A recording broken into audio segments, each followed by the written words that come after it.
Good morning, Tony Lowe here for the TVC podcast. And this morning I wanted to talk about the topic of drugs. So I want to give a bit of background here. I converted to Christianity a few years ago, and in that time my life and my habits have changed drastically. The way I live and the things I try to do and all of that has completely almost done a 180. But before then, I lived a very hedonistic and atheistic lifestyle. And during that time, I did my fair share of recreational drugs. So I wanted to spend a bit of time kind of reflecting on some thoughts about them, kind of from the other side of the fence. Because they're an interesting topic, and I know that in the modern day, way more people do them now than used to in the past, and especially the young generation. I know that. So it's worth just speaking about it from the other side, I think, for a little while, to kind of give another perspective. So the first thing to mention is that I wouldn't do drugs now if you paid me to, because I know clearly what they are now. But the other thing to mention straight away is if you speak to fairly genteel people who have been raised in, let's just say, the proper, wholesome way, away from drugs and all that kind of stuff, they might say something like, "Oh, I just can't understand why people would do them. Aren't they obviously so stupid?" And the answer is no. You don't know what you're talking about. Unless you do drugs, and if someone tells you, oh, they're really enjoyable or they're really fun, unless you do them, you have no idea what you're talking about. Some drugs are not just enjoyable, they're really, really enjoyable. To a degree that you can't really describe until you actually do them. And I'm not saying you should do them for that reason, just to find out what they're like, because there's so much. That is a poisoned chalice. But I suppose we'll get onto that in a minute. But the first thing to mention is that if it just seems from the outset that it's stupid to touch them, and there's no good reason why someone would, you've no idea. You've no idea what they're actually like until you try them. But the other thing now is that not all drugs are created equal. They're all quite different in their own way. They all have fairly different effects. I know of people, for example, who would do cocaine on a regular basis, but might not ever really want to smoke weed. I know people who would smoke weed on a daily basis, but would never touch cocaine. I know many people who would do weed and cocaine, but would never want to do heroin. Unfortunately, I know relatively few people who have actually done heroin. But yeah, it's different. It's different. I mean, it's very hard to, for example, compare cocaine and Mdma to, say, LSD. They have two very, very different effects on a person, and put you in two very, very different situations, really. Anyway, so that's a bit of the preamble. Where to begin? Where to begin with this? First of all, what's the appeal? What's the appeal with drugs? And I suppose there's a number of different appeals.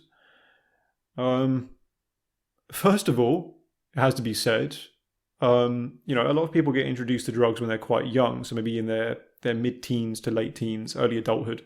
Many people, or most people, will be introduced to drugs at least by the time they get to university. For sure. I know people who even, they wouldn't touch drugs in a million years, but they were definitely offered them at university, because that's just the culture. But what's the appeal then? And I suppose the first appeal is, people say, oh, people think that drugs make you cool, but it doesn't make you cool. Yes, it does. There is a mystique or an appeal to drugs, especially when you're young. And if you know people who do them, there is a mystique that they carry with them as well. And something very intriguing about it. And I've seen many people who otherwise have wholesome backgrounds get drawn into trying drugs I just want to see what it's like. I just want to see what all the fuss is really about. Does it really do what you say it does? Yeah, go on then. And then that's the other element too, right? It's got this element of adventure to it, where you're exploring something new and exciting and a little bit dangerous as well. Where you have that that dark appeal, where you're kind of eating the forbidden fruit for many people, and that has its own enticements for that reason. But that's when you get into them. But then what keeps you in them? Well, it's because of the enjoyment you get, for sure. So there are different drugs, they do different things, and they obviously work at different levels. Now, obviously, if you're going to take it right back to the most mild stage, coffee is a drug, right? It's a stimulant. And people drink coffee because it wakes them up, perks them up, makes them ready for the day. Cigarettes are also a drug because of a little nicotine rush. Very, very mild compared to the other stuff. Building up a little bit, obviously alcohol is a drug. Legal, but, well, damn it, you can see people have a worse time with alcohol than you can with some of the hardest drugs I've seen. But on balance, probably a bit easier for people to kind of take in moderation compared to the other stuff. So why do people drink alcohol, for example? Well, because it relaxes them, right? It takes a social situation and either makes it more social or takes a relaxed situation and makes it even more relaxed. Seems to just amplify things for people, makes life a bit more interesting, right? Loosen things up. Now the other, after alcohol, the most popular drug consumed is easily weed, or cannabis or marijuana, whatever you want to call it. 100 different names for the stuff. By far the most consumed after like the legal drugs, if you like.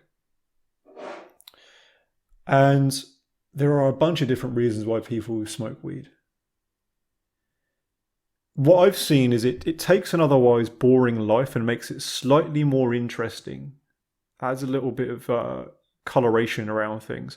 And the way it does that, interestingly enough, is it doesn't make everything around you more interesting. It makes you dull enough that everything else comes down to that dull level. If that's the way to explain it. Let me wind back a second. Let me explain what drugs do from like a consistent thing I've seen.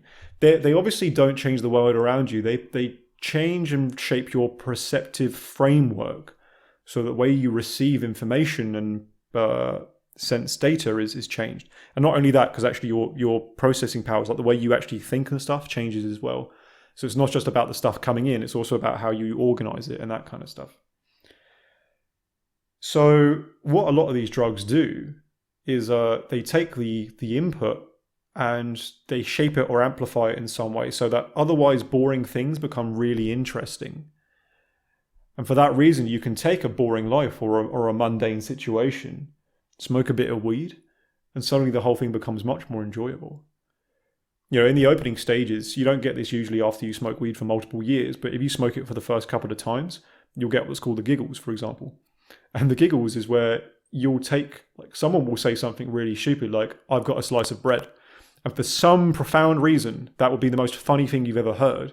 And you will be in stitches for like minutes after that. And then your friend will laugh and that will make you laugh some more. And then you laugh and they laugh more. And then the other person hears you laughing and they start laughing as well. So you've taken, again, there's something really plain and mundane and it's been amplified now. It's so much more interesting. You know, people speak about how weed, for example, makes food taste better. It makes music more interesting. It makes the shows and TV, like cartoons and stuff that you watch, more enjoyable because it seems to do something to the color. Or I think in many ways, because you become more stupid, things become more complicated and therefore become more interesting. One of the things I definitely noticed with weed, for example, is that I couldn't reason properly on it. Now I had the faculty of reason. I wasn't insane.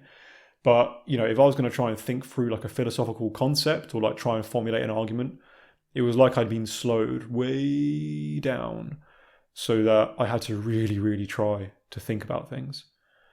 Then again, I knew people who would like smoke a couple of joints and then go into a philosophy lecture. But then again, I suppose the quality of philosophy we were listening to meant that probably didn't hurt too much. But yeah, it affects people in different ways. I know people who would smoke a couple of joints and be completely incapacitated as a result. And I know people who can smoke it and basically just go like they could go skiing or something. So it's an interesting one, but definitely a common theme with weed is it just amplifies how interesting things are, makes funny things funnier, makes music seem more interesting, especially with a lot of creative stuff, like if you're watching films and watching films or plays and that kind of stuff. So here's another way to approach it though, because I think the most miserable version of weed consumption I've seen comes from a bunch of people I know who live on a council estate, which is a fairly dull place. And these people live in a world where, as far as they're concerned, there is just nothing to do. The particular people I've got in mind mostly live on benefits, and so they don't really work a full-time job. And even when they do, the jobs aren't that great. And aside from that, they'll just be stuck in their apartment all day, maybe with the Xbox or a couple of things to listen to on their speakers. They've got people who come in and out, chat, have a cup of tea, go back out again. But other than that, there's no forward momentum in that life whatsoever. So really the only thing they need to do is occupy themselves to stop themselves from going insane, as far as I can tell. So what's the best way to do that? Well, instead of trying to make their lives different, with the lack of opportunities they've got and the boring world around them, well, why not bring the boring world down to them instead of them trying to go up to something more interesting? And the way they can do that is with drugs, right? The sober reality in front of them is so dull and stagnant with no clear solution to it, that the way that they choose to correct that instead is, just hit a bong. Just do a bong and make life more interesting. So maybe that gives you a little tickle of the other side of drug use and what it's actually for. Aside from that, I think it just it's got a lot of other problems as well. Weed definitely demotivates people, stupefies you, and reduces your motivation for sure. I've said that there are different people can react to it in different ways. There are people who can function on it, people who can't. But as a general rule, a general trend is that even if you can function on it, your performance level is decreased when you're high.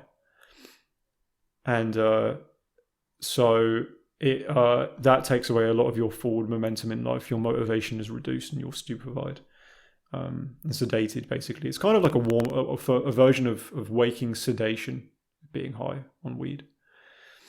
And for that reason, I've seen many people who are basically on pause because of it. And that's one of the worst things about it. That's why I personally stopped. I realized that I used to smoke it quite often, I must admit. I realized that when I was on it, I couldn't do anything productive in life.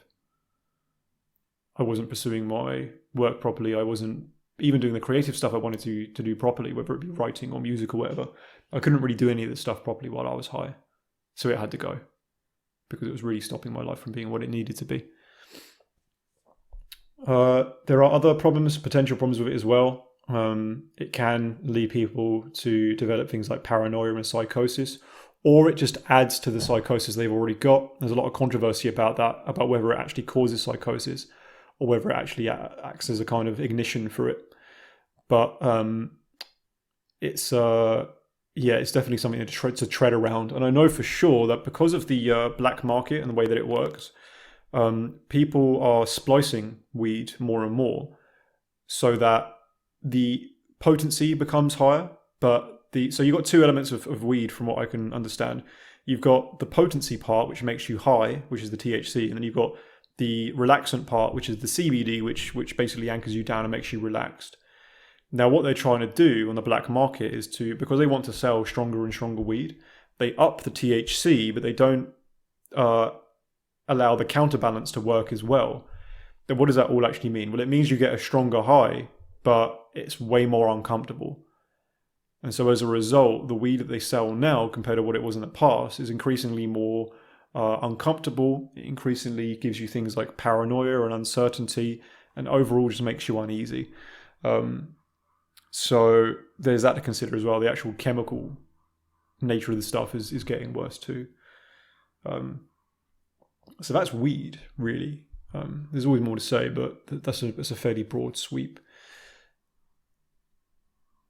And that's probably the most consumed after alcohol, because the other thing that's really worth mentioning is that it gets a lot of exaggerated stereotypes, right? So the idea that you're going to smoke a joint and immediately get paranoia or lose your mind or something, that has been so overblown, I think, in public consciousness, that when someone actually does then smoke a joint and they realize how mild the experience is compared to what they were expecting, they think, oh, this stuff is actually fine.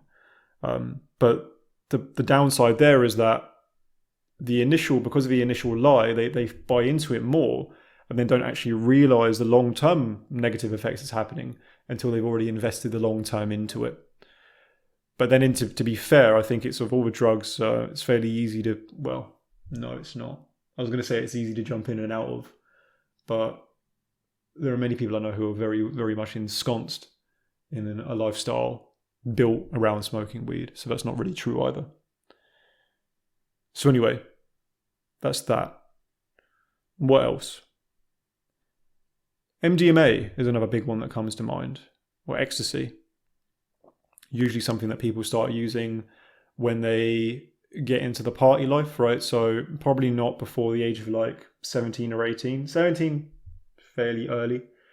But I definitely know people getting into ecstasy when they're like 18, 19, 20, especially when they can go to nightclubs and especially when they can start partying legally, because it acts as a hell of an amplifier. Now, I mentioned towards the beginning, the idea that you don't know what you're talking about when it comes to drugs unless you try them. That was probably the biggest experience I had with that, was probably either with the hallucinogenics or with MDMA. And MDMA was probably the clearest experience. When I first got into it, I tried to try it twice. I tried it the first time and it didn't work, so I ended up just being sick. And then I tried it again later on with a group of friends and it hit me all at once. And I thought, oh, okay, that's what they were talking about. It's called ecstasy for a reason. It's called ecstasy for a reason. And that's because the way I can describe it is it's like you take all of your happiness for like the next 5 days and you cram it into like 7 hours or possibly even less. And it's very intense, especially if you do a fairly sizable dose. Very, very interesting drug, just speaking about it objectively. Very interesting.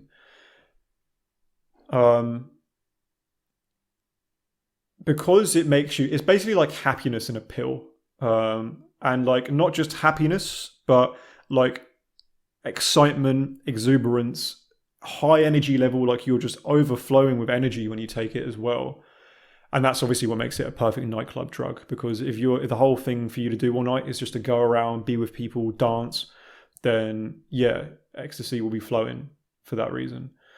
But I've even taken it in like more social, like winding down, casual situations, in like house parties and stuff. And the thing there is that if everyone's on it at the same time, everyone is in this like super lovey, exuberant state all at once, where everyone wants to like hug each other and then dance and then hug each other and then like share stories. And one of the interesting things about it is it's all very genuine as well. I must admit, like when you're on ecstasy, for example, and you go up to a friend and you say to them, oh, you're my best friend, I love you so much, like I'm so glad I know you. And they're like, oh, I'm so glad I know you too. You actually both mean it. It's one of the interesting things about it. Like you're actually both being completely sincere. And that's one of the appeals of the drug as well. It's got this real warmth to it. And then you go up and dance. Now, one of the weird things is that time seems to completely vanish when you're on it. So you can take your first pill at like 9 o'clock in the evening. You can go for your first dance at like 11. and then you will blink and it will suddenly be 2 o'clock in the morning. And you'll be like, where did that go? Where on earth did all of that time just go? I've had it before also where I've, even like chatted about politics with someone at like 2 o'clock in the morning. There we are yammering away at 2 o'clock. It gets to 4 o'clock. We've been speaking for about 2 hours solid. And then like that, we will look at each other and go, what were we just talking about? What have we just been talking about for the last 2 hours? As if right there in that moment, our memories were just wiped. And we honestly could not, for the life of us, remember what we were speaking about for that entire time. It was just gone. So it has these weird flashes to it, which are really, really strange. But again, the appeal there is definitely the excitement and the energy. And that, if you ever imagine someone like being high and being up on the fact that they're high, Ecstasy is probably the best archetype for that kind of experience. I've already mentioned some of the downsides, right? Like the time consumption and that kind of thing. Here's a big one. I said to you it's like borrowing all of the happiness from the next 5 days. That really is what happens. Because after you come down from your ecstasy high, you have ecstasy-induced depression, which they simply call coming down. And you really do get like a chemically induced depression for like days after you've done it, where you'll just be sat at home, completely unmotivated, completely depressed, probably exhausted as well because of how much it takes out of your system for the night, especially if you're drinking and smoking with it as well. So you'll have to physically recover for probably a day or two after you do it. And then you actually have depression as well, where you'll just feel like crying because you've got all of your dopamine, I think, or your serotonin has been soaked up. So, the couple of days after doing it can be absolutely miserable. And that's why I saw a lot of people move away from it when they got older, because when they're younger, they don't really have any commitments as such. So they can give up a couple of days at a time to do drugs because they don't have to worry about going to work or whatever. But older people I've seen do it, who have to worry about what their mood's going to be like when they're at work for the following week, that's when it becomes a real problem, because it's like, oof, I don't want to be depressed when I've got like clients to speak to and stuff. So even putting aside the idea that you can manage your way around it, which you just shouldn't do it, because it also can mess up your brain chemistry as well. I don't think it's as much the case with things like weed, but when you're moving into things like Mdma, you're having to worry about brain chemistry then as well, because you're taking those things as powders, and to begin with, you don't know whether you've got pure powder. They can cut that Mdma with all kinds of stuff, whether that be speed or talcum powder or washing up powder. Or salt, but even then, the pure chemicals themselves can overload you quite quickly. I had friends who try to approach it quite sensibly and do MDMA, only like once or twice a month to let their brain repair properly. But even then, that's a bit of a stretch and a gamble. Best to just stay away from it altogether. And the other thing to mention, here's another really interesting thing to mention. I said that when I did it, you'd have these really intimate connections with people where you really, really like loved each other and you cared about them and stuff. I don't speak to most of those people anymore. Those connections obviously weren't so in-depth that they actually translated to reality such that I still regard these people as friends. In fact, in many cases, these people are now simply people that I used to do drugs with. So yeah, when you're on MDMA around people, you can have these really intimate, like deep connections. But what does that really reflect if those deep connections don't echo into the future? So that's just another thing to consider. Oh, and how good are those parties if, first of all, you don't remember them happening immediately afterwards? And in fact, sometimes you don't even remember them happening on the night because the time itself just vanishes. So a few things to consider. So when people get older, they sometimes move away from MDMA. Well, this is the progression I saw anyway, and become more keen in cocaine instead. I've personally, I did MDMA quite a few times, I'm not going to lie, and I smoked weed a fair amount as well, but I only did cocaine. Arguably, I did cocaine twice, and I didn't really like it because I found that it just made me into a bit of a dick.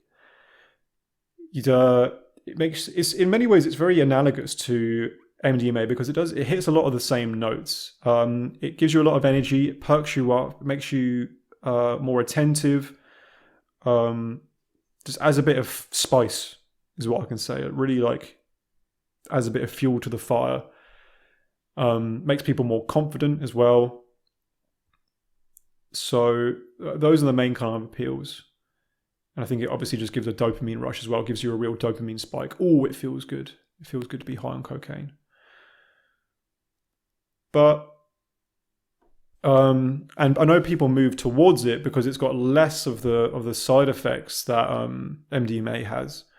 So it doesn't give you the same, it doesn't induce depression in the same way. I don't think you have quite the same come down from it.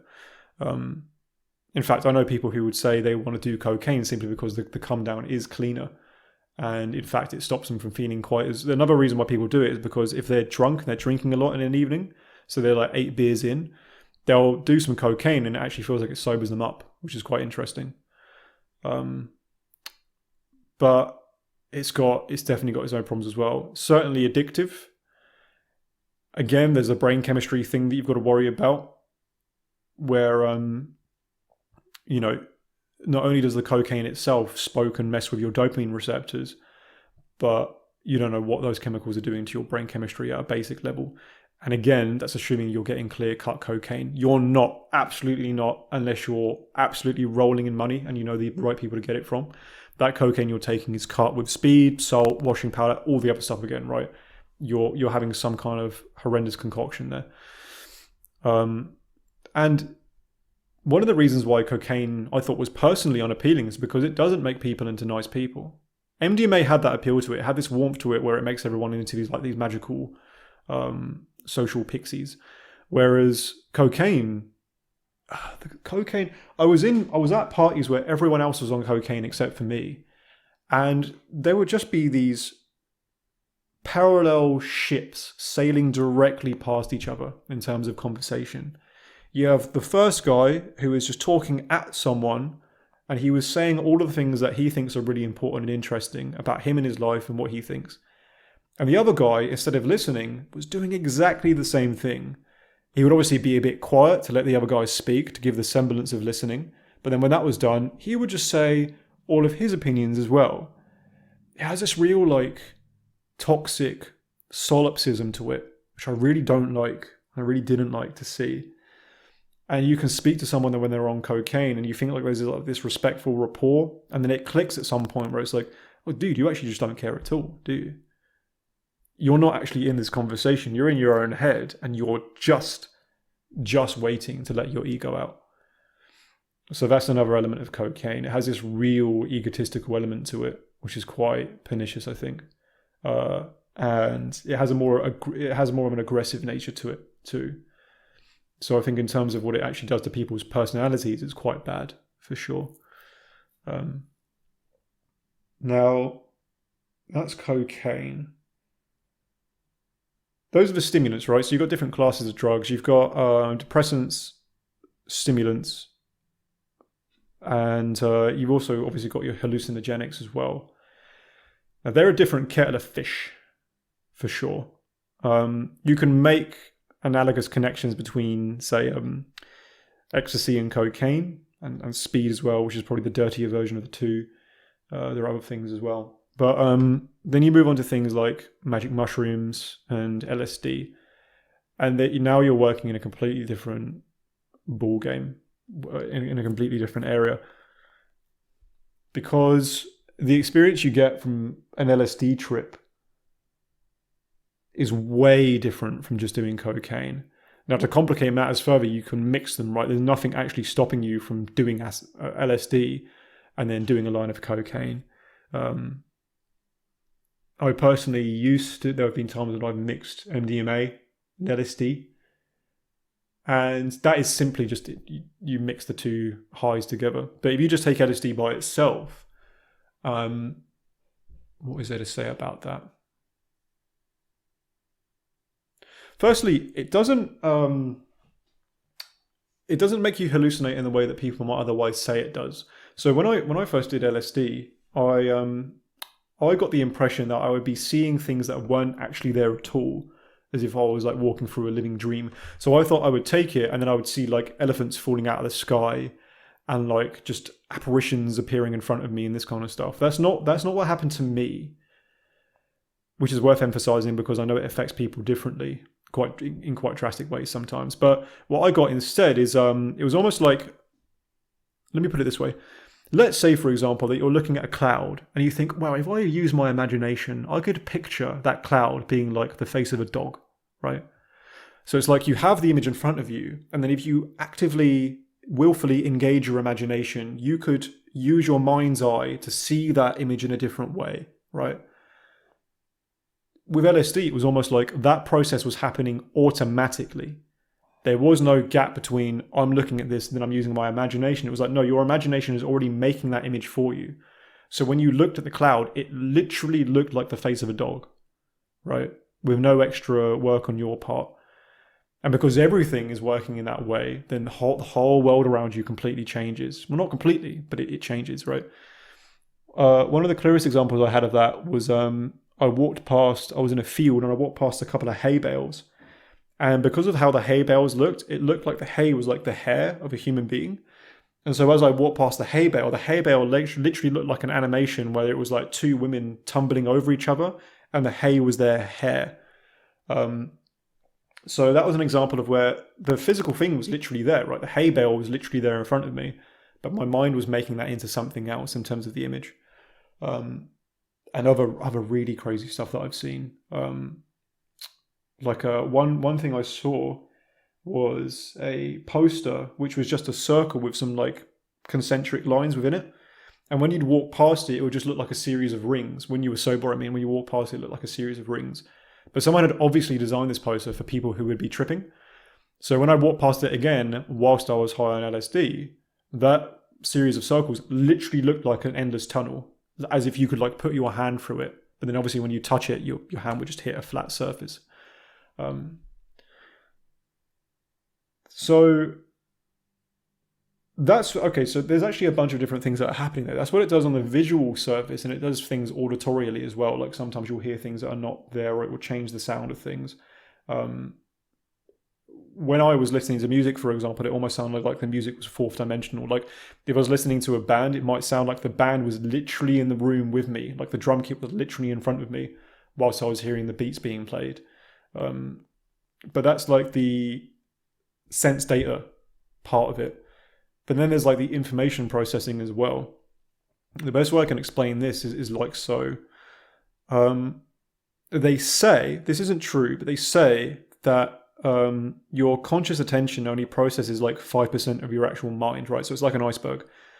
You have 5% of your mind, which is your conscious attention, which is where you're processing, like actively, consciously processing all of your information. And then the other 90% is beneath the surface. That's what your unconscious is processing.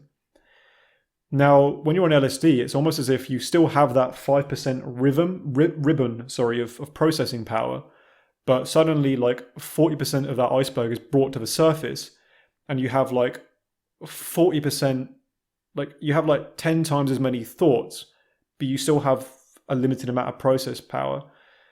And all of the other people I know who've done it said that I was on the money with this. It's almost like when you're on LSD, or let me put it this way. If you meet someone who's tripping on LSD, it will seem like they're struggling to get their words out as if they're like mentally handicapped or something. But what's actually happening to them is you ask them a question and they'll have 5 or 6 different sentences appear in their mind at exactly the same time. And now what their conscious brain is trying to do is figure out which of those sentences they're actually going to say. And in some cases they get it wrong, so they say like chunks of each sentence, right?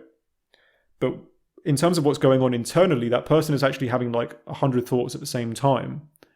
And these thoughts are all being perceived, but one's ability to actually process them still remains the same. So it just becomes this big old jumbly kind of mess, which is quite interesting. And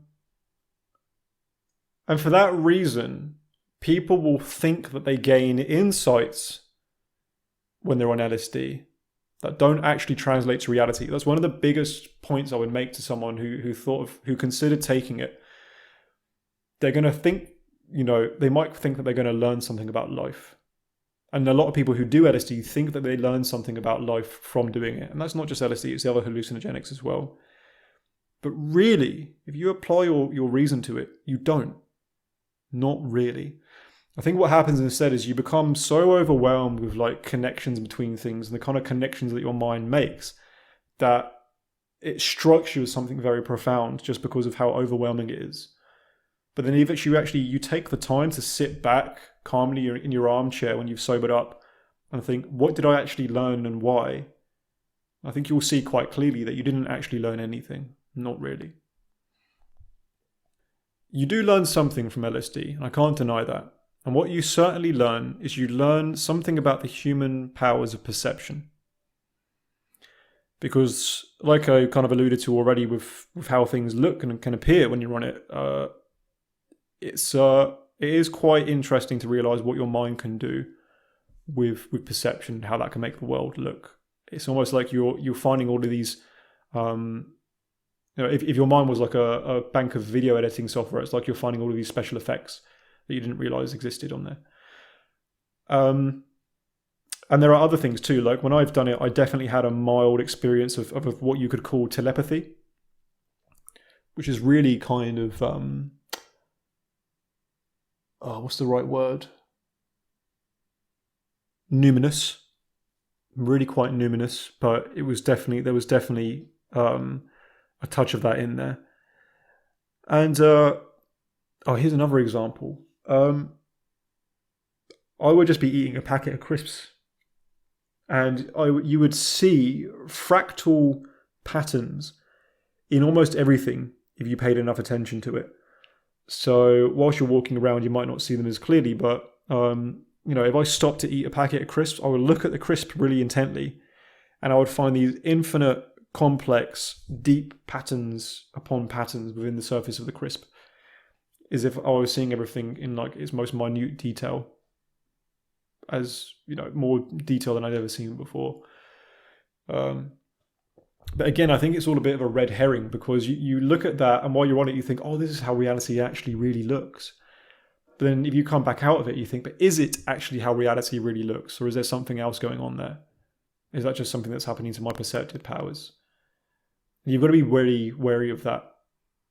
And that's all going into it as if the only thing you're going to get is a perceptive lesson. But the other things I really emphasize about LSD is that you can go insane with it, and it can give you experiences that you never ever want to have. I was fortunate enough. I was able to do it a bunch of times because I think I had the right mental tools to never let it get the best of me. But I know some people who didn't have that ability, and they did it like all of twice, and by the second time they were like, that's enough. I am never ever doing that again. I had one guy who had a bad trip where his girlfriend literally turned into a demon in front of his eyes, and he was like screaming with fear because of it, and he was on that roller coaster for like 8 hours. And afterwards he was like, yeah, the first time was fun, I'm never touching that again in my life. I just literally walked through a living nightmare. And if you're in the wrong situation when that happens, you can be in some serious danger. Luckily he was surrounded by enough people who were looking after him to make sure he didn't do anything wrong, who are all on drugs themselves, right? Which is a bit of a roll of the dice. But he was lucky enough to get out of it. There are other people who won't have that kind of luck. I know of people who have done LSD and basically lost touch with reality, because they end up so much in the LSD world and it gets such a hold of their mind that they can no longer tell the difference between that world and the reality they otherwise lived in. And you can't interact with that person properly anymore. And there are some stories, I think, of people who do one dose and it's a strong dose or something, their mind is not the same as a result. So I admit, I have to speak to the truth as I know it. There are undoubtedly these interesting aspects of it. And again, it speaks to that point of unless you experienced it, you don't really know what you're talking about in terms of why people find such an appeal. Hopefully I've explained that appeal now.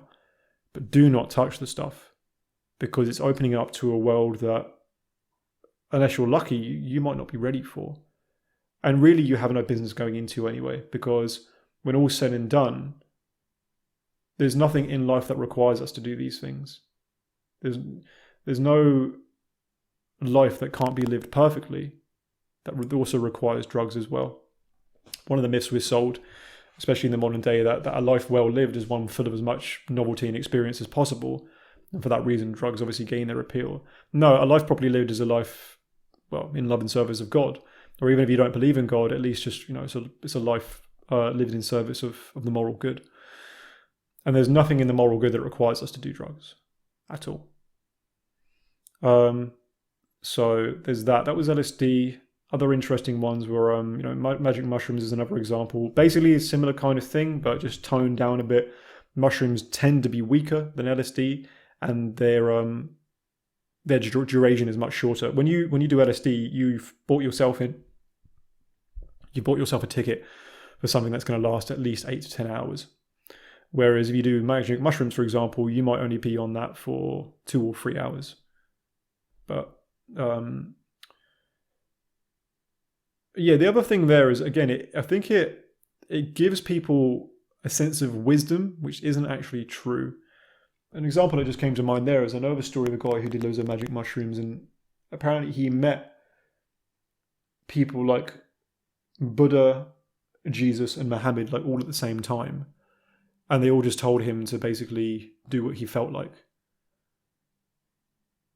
Now if that's got any spiritual reality behind it, which is informing that's some profound deception going on there. Because in real life, Buddha, Muhammad, and Jesus would all disagree fundamentally on how you should live your life. And frankly, only one of those is right, by the way. But that means that guy has been led astray by whatever was happening to him there. That brings me on to another one, which was DMT. DMT, admittedly, is a fascinating drug if you just know any of the facts about it. Now, apparently, it's a chemical that we produce naturally in our brain. Actually, that's worth talking about. All of these drugs that I've just mentioned, they only work on our brains because our brains already have an inbuilt receptivity to them, which is really interesting if you think about it, right? So we already have receptors in our brain, for example, that can react to THC, that can react to MDMA, that can react to LSD, so that these things activate certain parts of our mind, which means that they all can occur naturally. All of these states we've spoken about can occur naturally to some degree. And what each of these drugs do is they take that one state and they amplify the hell out of it, right? So what I'm thinking of there, for example, is that, MDMA, ecstasy, you can get those kind of reactions just naturally occurring. Like if you see your baby smile for the first time, it will give you probably a hit of what feels like an ecstatic chemical surge, right? But then what the drug ecstasy does is it takes that little chunk of chemical happiness and it just floods you with it. So you're having all of that experience that just should naturally occur in its own way, in its own order, all rushes into you at once. So even with LSD, for example, like we can have mild, imaginative, creative, hallucinogenic experiences just in the natural flow of life, perhaps in its right time. But again, that's taking what our brain can do and flooding us with that all at once, and basically not giving us these experiences in their proper balance. DMT is probably a really, really good example of that. Now, we produce DMT naturally in the brain, and apparently it's what we get a trickle of it come through when we're dreaming. But you can isolate it and you can give yourself a real punch of the stuff all at once. It's interesting because it's one of the most... first of all, it's a very, very, very strong high. I only ever did it once, and I didn't even do it properly, so I only had about half of what the dose was supposed to do to me. And it was like doing 10 trips of LSD all at once, but all crammed within about a 10-minute little time frame, where it was like I've done by far the most intense LSD trip possible that I've ever done, but it was all happening all at once, and then after about 5 or 10 minutes, boom, the whole thing was just done. and some very strange things happened. Like I was sat on a bed, and my bed was on one side of the room, like at the back of the room, and then in front of me, like 5 feet in front of me, there was my window looking outside. And when I started the trip, there was a very clear distinction between me at the back of the room and the window in front of it. And the only way I can describe what happened is when the trip kicked in, I was somehow right in line with where the window was, as if my face was pressed right up against it, and we were on exactly the same plane. As if my room had started out being 3D, and then somehow the whole thing had now become 2-dimensional, where I was literally looking like my face was pressed up against the window. Now, a couple seconds later, things rearranged themselves, and I was sat on my bed again, and this was very interesting. When I did LSD once, I had ghost trails, which means that I would say wave my hand in front of my face, and there would be a trail, like an after effect, showing where my hand had been, right? So my hand moves, the trail comes behind it. Kind of makes sense if you think about like just my brain like processing things in linearly, but just in a different way. When I was on DMT, I had a reverse ghost trail where I saw the trail of my hand moved, and then I moved my hand, which exactly tracked where the trail had gone. And I actually I did like a very specific shape where I like waved my hand around in like an S pattern. And the trail existed before I even decided to move my hand. And then when I decided to move my hand, it tracked the pattern exactly. I don't know what to make of that. There are other things I don't know what to make of as well. The other big one that you'll hear about if you ever look up DMT is the fact that when people do it, they sometimes go into what they can only describe as a different dimension. So there's a thing called breaking through, where if you do enough of the stuff, you apparently break through into another dimension where time changes its nature. And you detach from your body, but another part of you goes there, and you start meeting all of these characters, which people have variously called demons or angels or elves or crocodiles or aliens. But there are these beings that exist within this space, and they will talk to you. They will talk to you. And everyone, like the majority of people who have done DMT, from what I can tell, they consistently report of meeting these beings. The craziest story I heard was one guy went there into this realm, and he was doing this drug with his friend, but his friend hadn't taken it at the time, so it was just him on the high. And when he was speaking to these beings, they said, "Oh, you're John's friend, for example. How do you know John?" He said, "Well, John comes in here all the time." I don't know what to make of that either. But here's the thing. Whether you think that's just a hallucination, first of all, if it is just a hallucination, again, what exactly are you doing with that? What parts of reality is that telling you about, and what exactly are you gaining from it whilst doing God knows what with your brain, right? And the other thing to consider is, if that's not just a chemical thing, which I don't think you can rule out, if that's not just a chemical thing and those beings really are there, who are they and what are they doing? And what are they telling you? As a Christian, that's a huge red flag, because as far as we're concerned, spiritual beings that we deal with, if they're the type that exist within a drug trip, they're not the kind of beings you want to interact with. And whatever they tell you, regardless of how appealing that's going to sound, they're not telling you what's in your best interest. Not really. But I think that's an example then of DMT. There be dragons. And again, there's nothing in the moral law that says we have to be anywhere near any of this stuff. So, is it really worth it?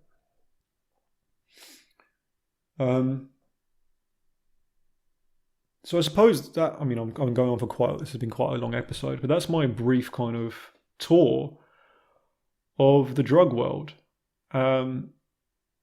And it has some serious downsides to it. The last thing I'll mention now is I was seriously put off drugs when I went to university, when I really saw how people actually use them. I saw people doing ecstasy on, a bi-weekly basis or every few days, coming into class afterwards on their come down and having just absolutely no ability at all to do the course, wasting their lives, wasting all of their money, wasting so much money because drugs are very, very expensive. Being in these completely disheveled states, not being able to think clearly, burning through their brain chemistry. All the stoners I met smoking weed would be less motivated than they should have been, wasting again years and years and loads of money on keeping themselves in this cloud, basically, this dull cloud of inactivity. The harder drugs again would burn people out. Cocaine would make people into these detached and arrogant.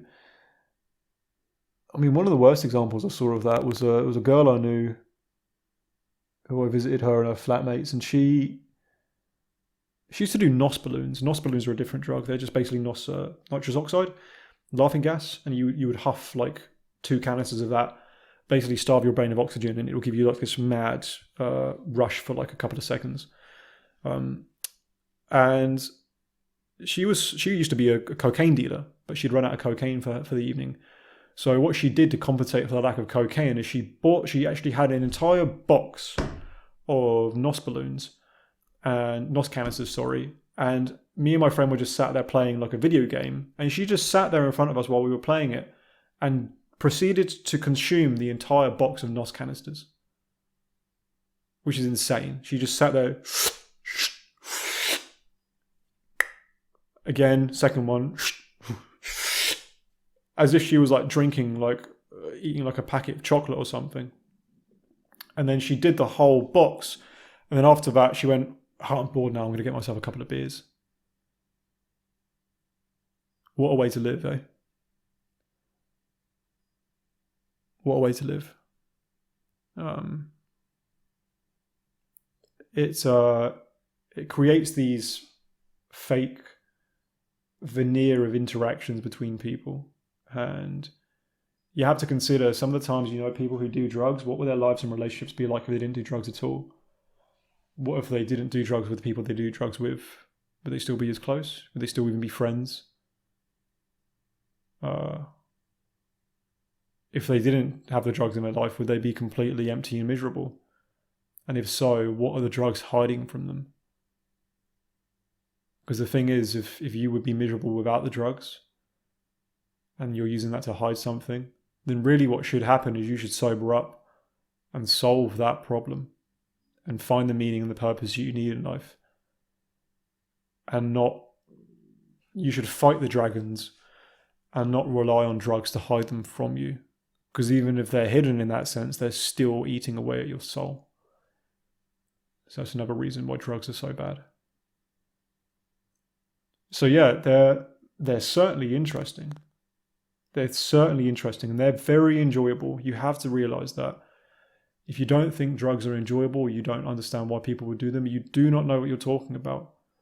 Because when people tell you that they're getting high, that is exactly what they mean. And as crazy as it might look from the outside, what's going on inside their heads is something that, it's something else. But here's the tragedy of the whole thing. These people will go through that and realize this carnival that they can have within their own heads and think that's a magical place to stay or even to visit. It's not, because that carnival was a black circus full of very pernicious clowns with hidden teeth. So if we want to think about drugs properly, we have to realize both of those things. And I've definitely learned that. And that's why I'll never do drugs again. All right, so TonyVCLow, so TonyVCLow.com is my website for all of my hub for all of the stuff I do. And if you want to take a look at the academy, the tvcacademy.com, where we're developing plenty of courses for critical thinking skills. so that people can think about things properly and do philosophy properly, to find ways to navigate this crazy old world that we live in. Thank you all again for your time. God bless you.